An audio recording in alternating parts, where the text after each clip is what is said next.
오늘 이 삭개오 이야기 속에서 오늘 우리가 배워야 될 대단히 중요한 교훈들을 몇 가지 생각해 보려고 합니다. 여러분 성경 누가복음 19장을 다 펴시기 바랍니다. 1절부터 이 삭개오 이야기가 나옵니다. 예수께서 여리고로 지나가시더라. 삭개오라 이름하는 자가 있으니 세리장이요 또한 부자라. 예수님께서 많은 거리를 또 긴 거리를 걸어 다니셨습니다. 그 당시 교통수단이 주로 걸어 다니거나 나귀를 타고 다니는 것이었기 때문에요. 근데 이 이스라엘의 수도인 예루살렘은 이스라엘 전체 지도에서 남쪽에 있고, 이 조금 위쪽으로 올라가면 사마리아가 있고, 사마리아에서 더 위로 올라가면 갈릴리가 있습니다. 근데 주로 예수님께서 활동하시던 무대가 갈릴리가 많이 있었습니다. 거기서 활동하시다가 이제 예루살렘에 어떤 일이 있어서 가실 때면 아주 긴 거리를 걸어가시게 됩니다. 이스라엘의 그 북쪽 지역에 살고 있던 사람들이 큰 절기를 이제 만나게 되면 그 절기를 지키기 위해서 예루살렘으로 갑니다. 어떤 절기가 되면 예루살렘으로 가는가 하면은 이제 무교절, 6월절을 포함해서 무교절이 되면 이제 다 함께 모여서 절기를 지키러 갑니다. 그 다음에 오순절에 절기를 지키러 예루살렘으로 가고, 그 다음에 장막절, 이 세 개의 큰 절기는 다 한 군데 모여서 같이 기념해서 지키게 됩니다. 그런데 이번에 이제 많은 행렬이 그 절기를 지키기 위해서 예루살렘으로 가고 있었는데, 그 코스가 갈릴리에서 내려오자면 사마리아를 거쳐서 여리고를 지나서 이제 예루살렘으로 들어갑니다. 근데 이번 그 행렬에는 이상한 소문이 돌고 있었는데, 얼마 전에 죽은 나사로를 살려내신 예수라는 사람이 그 행렬 속에 같이 이동하고 있다, 그런 소문이 들렸습니다. 그래서 그 예수를 중심으로 많은 사람들이 밀집해서 한꺼번에 한 무리가 돼가지고 이동해 가고 있었습니다. 이 여리고라고 하는 위치는 요단강에서 한 수킬로, 한 3, 4킬로 떨어진 곳에 위치하고 있었고, 교통이 아주 발달되어 있던 교통의 중심지였고, 제사장들이 많이 살았고, 또 로마의 관원들과 군인들이 이 여리고에 많이 거주했습니다. 교통이 좋기 때문에 유동인구가 항상 많이 있었습니다. 그리고 이 관세의 징수, 세금을 걷어내는 일이 아주 활발해 있기 때문에 그 여리고에 세리들도 많이 거주하고 있었습니다. 이 실화의 주인공으로 등장하는 삭개오는 유대인이면서 일반 세리가 아니고 세리장이었습니다. 그 당시 세리는 상당한 부자들이었고 권세가 있었습니다. 그러나 유대인 사회에서는 그 세리들이 로마의 앞잡이가 돼가지고 과도한 세금을, 마땅히 걷어야 할 세금보다 더 많은 세금을 걷어가지고 일부는 자기가 착복을 하고 또 일부는 로마에 바친다는 그런 생각 때문에 이 세리들은 유대인들에게 아주 미움을 많이 받고 또 천대받고 또 멸시의 대상이었습니다. 그런데 이 삭개오는 일반 세리를 넘어서 세리장이었기 때문에 더 많은 멸시를 받고 유대인 사회에서는 아주 경멸받는 그런 사람이었습니다. 여기에서 우리가 한 가지 좀 생각해 볼 문제가 있습니다. 일반적으로 사람들은 누구에게 들은 이야기나 혹은 자신의 그 주관적 판단 혹은 어떤 그 보편화된 상식에 의해서 그 사람이 아마 그럴 것이다 하고 편견을 갖게 되는데, 일단 그렇게 편견을 가지면 좀처럼 생각을 잘 바꾸질 않습니다. 예를 들어서 우리가 정치가들 하면 일반적으로 정치하는 사람들에 대한 편견이 우리 속에 있습니다. 최근 들어서 정치하는 사람들은 다 거짓말을 하지 않을 수 없는 사람들, 또 부정한 돈을 만지지 않을 수 없는 사람들, 이런 편견이 있어요. 성직자들 하면 일반적으로 사람들이 뉴스 매체에서는 안 좋은 것만 주로 나오기 때문에 그 별로 좋지 않은 인식 규칙들이 편견으로 자리를 잡고 있습니다. 또 매춘부들, 동성애하는 사람들, 폭력배들, 이런 사람들에 대한 어떤 고정된 관념을 가지고 있습니다. 그러나 우리 일반적으로 가지고 있는 어떤 고정된 편견하고는 전혀 다른 정치가들이나 성직자들이나 심지어는 매춘부들이나 동성애하는 사람들이나 폭력배들 중에도 일반적으로 가지고 있는 그 통념과는 전혀 다른 정말 마음이 순수하고 솔직하고 하나님 보시기에 더 가치 있는 사람들이 얼마든지 있다는 것입니다.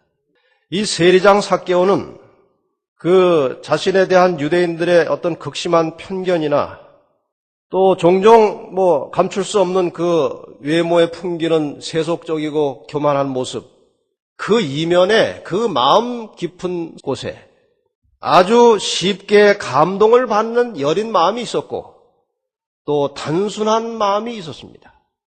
그리고 항상 지금보다 좀 더 선하게 바르게 잘 살아보겠다고 하는 마음의 한쪽 구석에 움직임이 언제나 있었습니다. 예수님께서는 언제나 사람의 중심과 동기를 보십니다.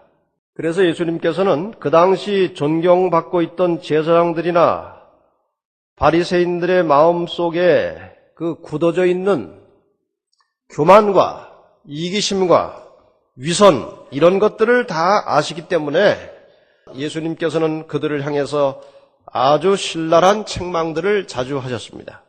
반면에 천대받는 세리나 창기들에 대해서는 비록 그들이 불가피한 환경 때문에 그런 위치에 처해 있긴 했지만 그들 중에 아주 마음이 순수하고 겸손한 사람들을 예수님이 찾아내셨고 그들에게 구원을 베풀어 주셨습니다.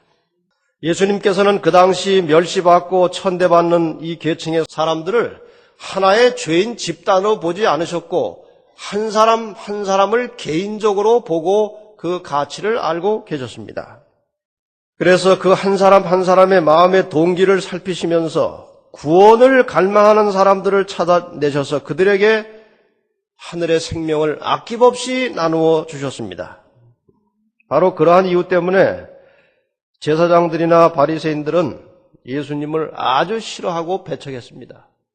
자기들 같이 이 사회적으로 존경받는 사람들하고는 별로 잘 어울리질 않고 그 멸시받고 천대받는 사람들하고 자꾸 섞여서 이야기도 하고 식사도 하는 이 예수님의 모습에 대해서 이 바리새인들은 아주 낮게 평가하고 그래서 예수님을 아주 싫어했습니다. 이 당시 그 멸시받는 계층에 속해 있던 삭개오는 예수라는 사람이 천대받고 멸시받는 사람들에게 아주 친절하고 공손하신 분이라는 소문을 듣게 되었습니다. 그 다음에 그 제자들 중에 하나가 세리 출신이라는 사실도 알게 되었습니다. 그래서 이 삭개오는 어떻게 해서라도 그 예수라는 분을 꼭 한번 만나고 싶은 아주 간절한 소망을 갖게 되었습니다. 그러던 중에 바로 그 예수가 자기가 그렇게 보고 싶고 만나고 싶어 하던 그 예수라는 분이 자기네 동네 여리고를 지나간다는 소문을 듣게 된 것입니다. 삭개오는 그 여리고를 지나가는 예수를 한번 볼 수 있는 기회를 절대로 놓치지 않겠다고 아주 굳게 결심을 했습니다.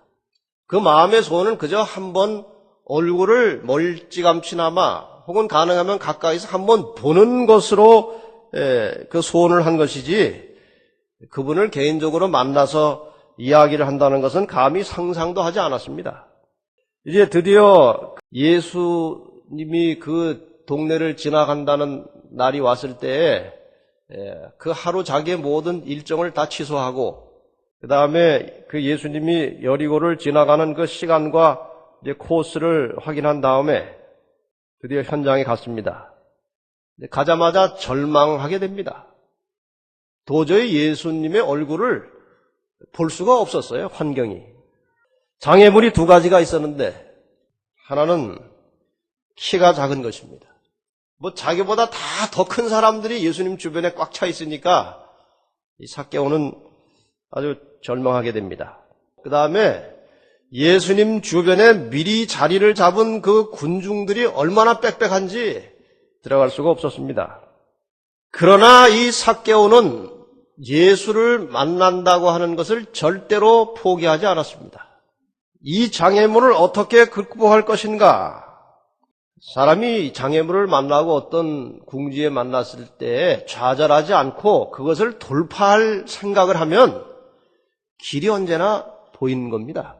이 삭개오가 그 장애물이 있었지만 어떻게 이 극복을 하고 예수를 볼 것인가 하고 이제 궁리를 하다 보니까 지금 이 행렬이 지나가고 있는 그 코스의 한쪽에 뽕나무가 있었습니다. 그 여리고 근처에 가면은 그런 뽕나무들이 있어요. 우리 한국의 뽕나무는 이렇게 작고 올라갈 정도는 아닌데 그 여리고 근처의 뽕나무는 꽤 크고 사람이 올라갈 수 있는 그런 뽕나무더라고요. 그래서 그 뽕나무에 올라가서 그 밑을 지나가는 행렬 속에 함께 계시는 예수님을 봐야 되겠다. 그런 결심을 했습니다. 이건 정말 대단한 결심입니다. 그렇지 않습니까? 지위나 체면이나 수치심 같은 것은 생각할 겨를이 없었습니다. 왜냐하면 예수를 만나고자 하는 그 일념이 너무나 강했기 때문에 지위나 체면이나 그런 것들은 문제가 되지 않았습니다. 나이도 꽤 있었을 것입니다. 세리장이라면 상당 기간 동안 세리를 하다가 나중에 이제 나이가 좀 들어야 장이 되는 거 아닙니까? 나이도 있고, 그 다음에 옷이 지금처럼 이렇게 간단한 바지 입고 다니던 시대가 아니고 천 같은 걸로 이렇게 둘둘 말아가지고 치렁치렁하고 그러고 다니던 그런 옷이고, 게다가 자기가 세리장이니까 그 동네 사람들이 자기 얼굴을 다 압니다. 알아도 그냥 아는 게 아니고 아주 멸시하고 무시하고 그렇게 사람들이 자기를 보고 있다는 사실을 이제 삭개오가 다 알고 있었지만 그런 것이 문제가 되지 않았습니다. 그래서 그 나이에 그 옷을 입고 그 적은 사람이 뽕나무 위를 올라간 겁니다. 여기에서 우리는 또 한 가지 대단히 중요한 교훈을 가지고 지나가야 되겠습니다. 생명이요 진리이신 예수를 만나려고 할 때에는 언제나 장애물이 있다는 것입니다. 우리에게 영원한 생명을 주는 진리의 말씀을 따르려고 할 때는 항상 장애물이 있게 마련입니다. 사단이 가만히 있질 않습니다. 그 장애물은 대개 이 삭개오처럼 두 가지인데 하나는 개인의 형편입니다. 개인의 사정. 그것 때문에 얼른 진리를 선택하지 못합니다. 또 한 가지는 주변 사람들입니다. 인해 장벽이 있습니다. 이것을 이러한 예수, 진리, 그분을 만나려고 할 때에 우리의 생활 속에 끼어드는 이 장애물을 과감하게 그 장애물들을 극복하지 않으면 예수를 만나는 일은 항상 미래의 숙제로 남아있을 수밖에 없습니다. 개인의 형편으로 보면 몸이 너무 아파서 거동을 하기가 불편할 수도 있고 또 복잡한 이 가족 관계 때문에 어떤 큰 고민에 쌓여 있을 수도 있고 어떤 부채나 금전 문제 때문에 또 혹은 직장 문제 때문에 선뜻 예수님께 가까이 가지 못하는 사람들이 있습니다. 이런 경우에 우리가 삭개오 같은 정신으로 그런 각오로 그것을 극복하려고 할 때에 틀림없이 길은 열리는 것입니다. 그 다음에 개인의 사정보다 때로는 더 큰 장애가 되는 것은 교회에 나가고 신앙생활하는 것을 진리를 따라 사는 것을 방해하는 가족들, 친구들, 주변 사람들, 때로는 조롱하는 사람들, 때로는 술 친구들 이런 사람들 때문에 선뜻 길을 들어서지 못합니다. 이 진리를 찾고 예수를 믿고 영원한 생명을 얻는다는 것은 대단히 중요한 일이기 때문에 그 일을 방해하는 사단의 그 전략과 그 집요한 노력은 우리 사람의 상상을 초월합니다. 이것은 인간 사회에서 불가피한 일이에요. 심지어는 예수님이 데리고 다니던 12 제자 중에도 한 사람은 장애물이었습니다. 교회도 마찬가지입니다. 먼저 신앙생활을 시작한 사람들, 외관상으로 볼 때는 예수 주변에 가까이 있는 것처럼 보이는 사람들 때문에 새로 들어온 사람들이 진정으로 예수를 제대로 만나지 못하는 경우가 꽤 자주 있습니다. 그리스도인으로서 언행의 본이 되지 못하는 교인들, 때로는 초신자들, 교회에 나온 지 얼마 되지 않는 사람들과 약간 친해지면 자기가 가지고 있는 교회에 대한 불평을 털어놓는 사람들도 있어요. 또 새로운 사람들에게 자기도 잘 알지 못하는 어떤 사람을 지목해서 험담을 하고 불평하는 사람들도 가끔 있어요. 이런 사람들이 바로 이 여리고를 지나가는 행렬 속에서 예수님 주변 가까이 먼저 자리를 잡고 삭개오가 예수를 만나는 일에 거추장스러웠던 장애물들입니다. 마태복음 23장 13절에는 이러한 경우에 대하여 이렇게 말씀하고 있습니다. 화 있을진저 외식하는 서기관과 바리새인들이여, 너희는 천국 문을 사람들 앞에서 닫고 너희도 들어가지 않고 들어가려 하는 자도 들어가지 못하게 하는도다. 아마 옛날이나 지금이나 사람의 사정은 똑같았던 것 같습니다. 그래서 예수님께서 자기 자신들도 진실하게 주님을 만나지 않고 따르지 않고 자기의 그런 모습 때문에 다른 사람들이 예수를 만나는 것조차 방해하고 장애가 되는 사람들을 향해서 예수님께서 바로 이러한 말씀을 하셨어요. 너희도 들어가지 않고 들어가려고 하는 사람들도 들어가지 못하게 막고 있다. 적어도 우리 교회 안에는 그런 사람들이 없게 되기를 바랍니다. 이 불평과 불만은 문둥병 같은 것입니다. 전염성 있는 것입니다. 아무것도 아닌 것 같은데 아주 치명적인 해악을 미치는 것들입니다. 이 교회 안에서 부정적이고 불평하고 불만하는 이야기는 사라지게 해주시기를 바랍니다.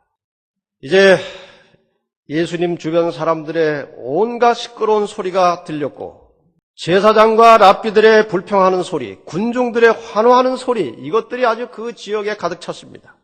그러나 예수님의 귀에는 그런 요란한 소리는 별로 크게 들리지 않았고 삭개오의 마음에서 들려오는 그 마음의 소리가 예수님의 귀를 진동하고 있었습니다. 예수님, 당신을 만나고 싶습니다.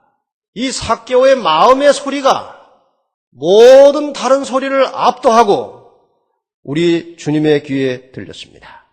그래서 예수님께서는 의도적으로 가시던 길을 뽕나무 밑을 지나도록 지나가시는 것입니다.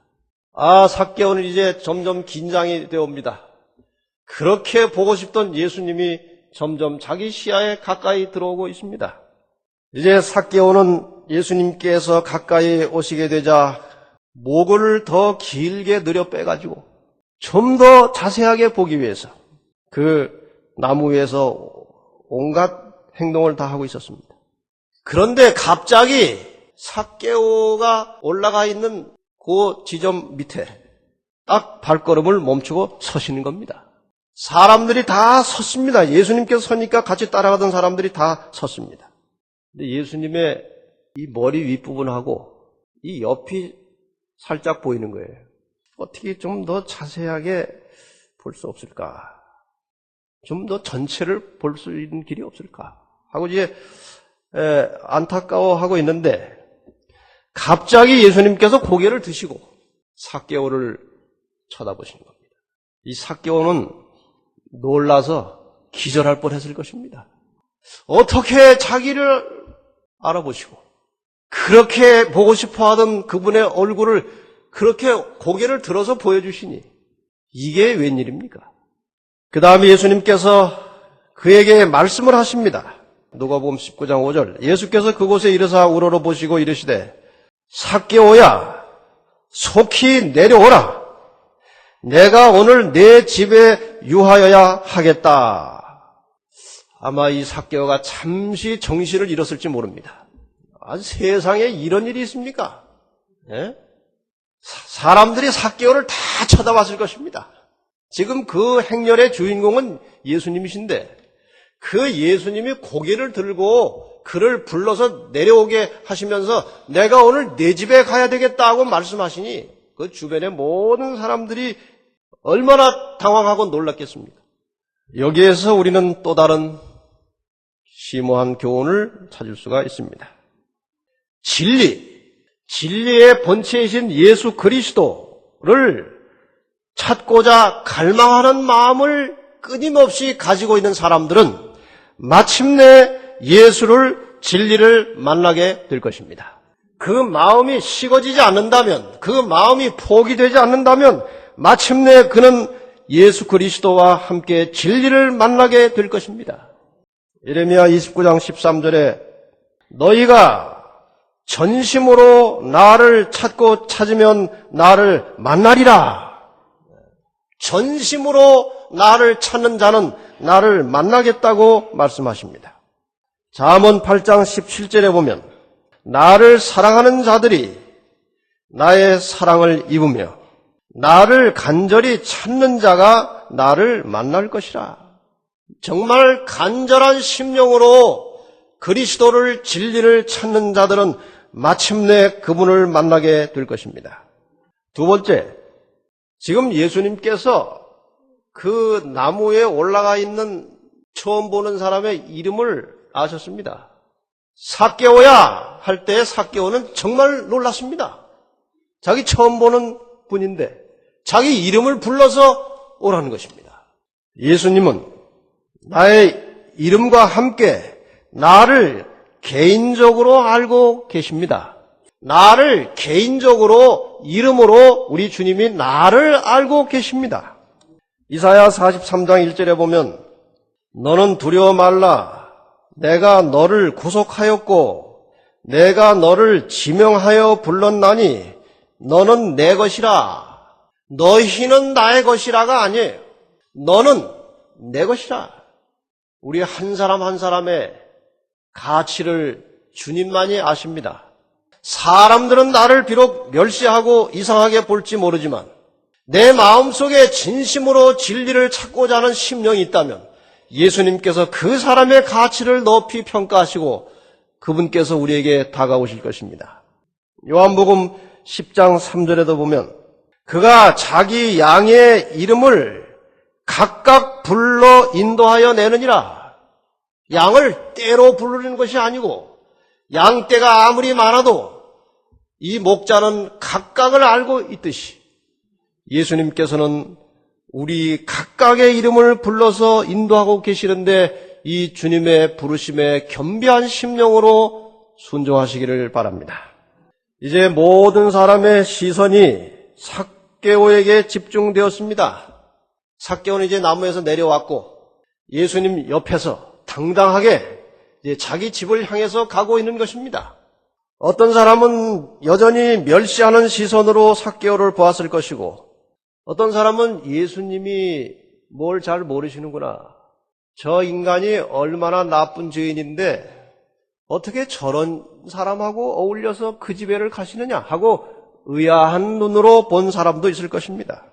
또 어떤 사람들은 그의 신분이 어찌 되었든지 간에 야, 참 부럽네. 예수가 그 집에를 가다니? 뭐 이런저런 복잡한 시선을 받으면서 이 삭개오는 예수님 옆에서 자기 집을 향해서 걸어가고 있었습니다. 이 삭개오는 정말 놀람과 기쁨으로 그 얼굴을 감출 수가 없었을 것입니다. 19장 7절에 보면 무사람이 보고 수군거려 가로되 저가 죄인의 집에 유하러 들어갔도다 하더라. 역시 수군거리는 사람들이 있었죠. 죄인의 집에 유하러 들어갔다. 삭개오의 집에 들어갔다고 하지 않고 저런 죄인의 집에 예수가 들어갔다. 그러나 예수를 만나서 함께 걸어가고 있는 삭개오는 세상에 아무것도 두려울 것이 없었고 부러울 것도 없었습니다. 예수를 진정으로 만난 사람은 다른 사람이 나를 어떻게 보고 나에 대해서 어떻게 말하느냐 이런 것을 별로 중요하게 생각하지 않습니다. 인간의 진정한 가치는 예수님만이 아시는 것입니다. 중요한 것은 우리의 중심이, 우리의 양심이 그리스도를 향하고 있느냐, 항상 우리의 가치를 여기에서 평가하시기를 바랍니다. 이 삭개오는 아주 기분이 좋고 든든하고 힘이 났습니다.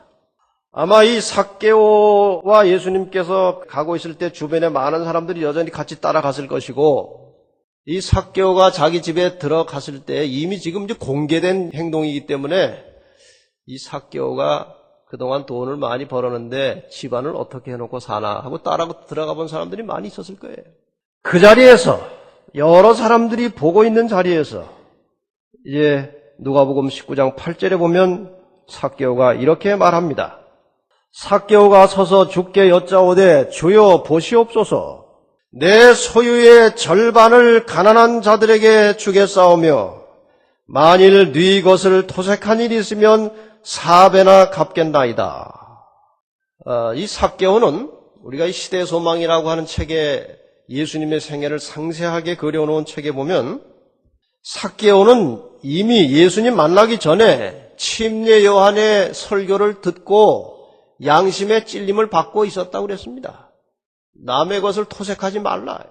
그런 설교를 이미 듣고 있었고, 예수님의 가르침의 내용에 대해서도 어느 정도 이제 이렇게 저렇게 들었고, 그래서 그가 비록 겉으로 보기에는 여전히 거만하고 욕심이 많은 세리장이었지만 그 마음 속에는 예수님 만나기 전부터 좀 더 새롭게 바르게 살고자 하는 마음의 소원이 있었다고 되어 있습니다.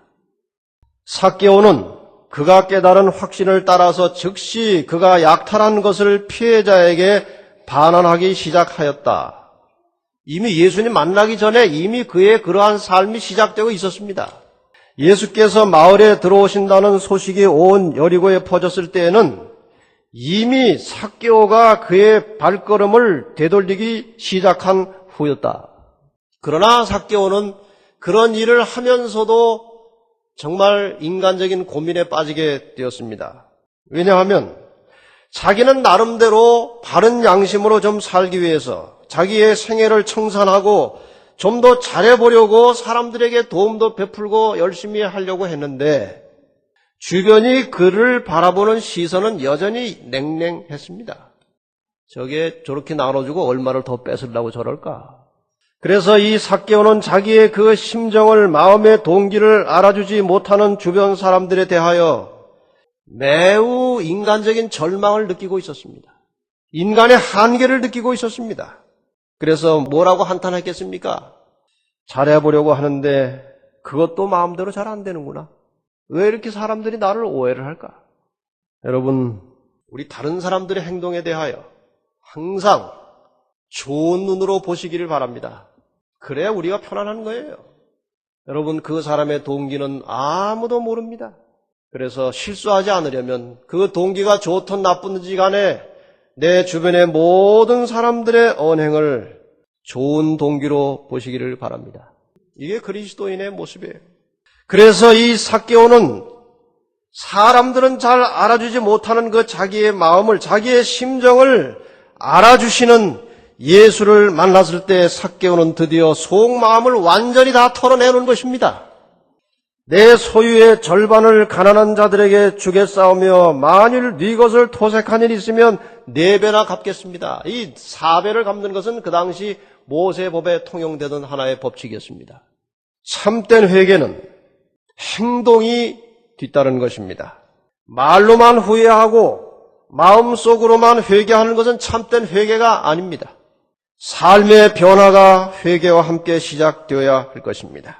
이전에 잘못된 행동들을 고치고 하나님의 말씀의 원칙을 따라서 살고자 하는 의지와 행동의 변화가 있어야 그것이 진정한 그리스도인의 삶이 시작되는 것이고 그것이 회개의 표시입니다. 시대의 소망 555페이지, 556페이지에 이런 글이 있습니다. 개혁이 따르지 않는 회개는 참된 회개가 아니다. 그리스도의 의는 자복하지 않고 버리지 않는 죄를 덮는 외투가 아니다. 죄된 습관과 죄된 생각들을 그대로 다 가지고 있는 사람에게 그냥 그대로 외투를 입혀서 깨끗하게 하는 것이 아니라 이거예요. 적어도 그러한 마음의 동기와 그런 행동을 버리고 고치는 시작이 있어야 그게 온전한 회개요 구원이라는 것입니다. 품성을 변화시키고 행동을 제어하는 것이 생애의 원칙이다.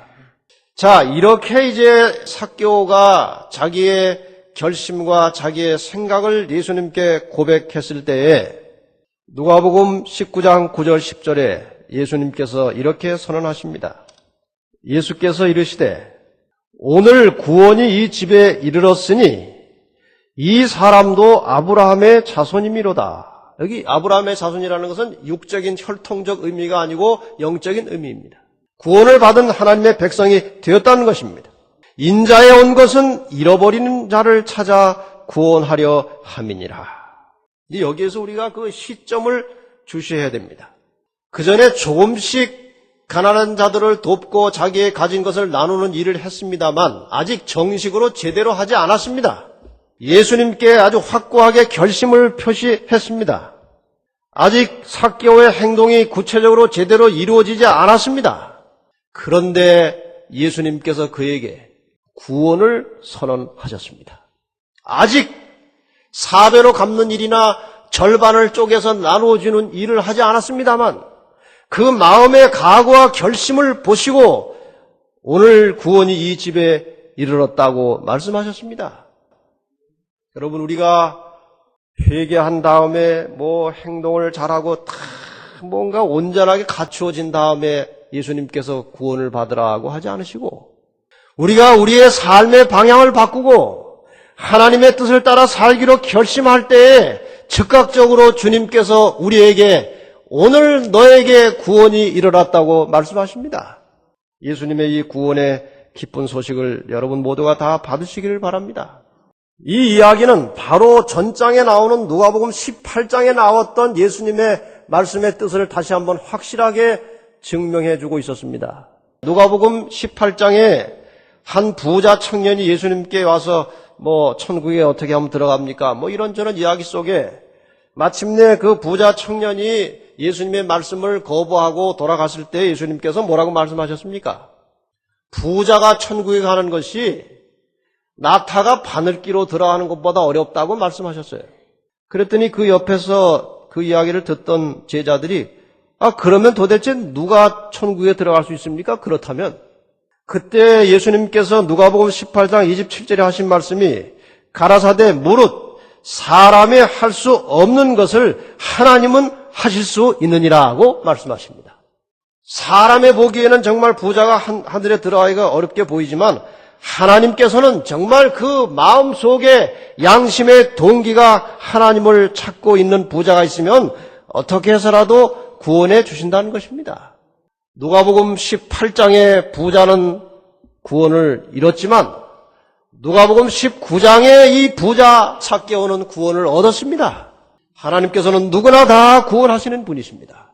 우리 마음속의 동기가 진리를 찾고 하나님을 향하고 말씀을 따르고자 하는 결심이 있을 때 하나님께서 우리 모두를 구원해 주실 것입니다. 인간의 구원은 사람이 예측할 수 없는 것입니다. 사람의 외모를 봐가지고는 그의 속마음이나 그의 운명을 아무도 단정해서는 안 됩니다. 하나님은 사람의 중심을 보시고 그 중심을 가지고 그들을 주님의 품으로 인도하십니다. 겉으로는 대단히 의롭게 보여도 중심이 어두운 사람이 있고 겉으로는 아주 죄인처럼 보이지만 중심이 깨끗한 사람들이 있습니다.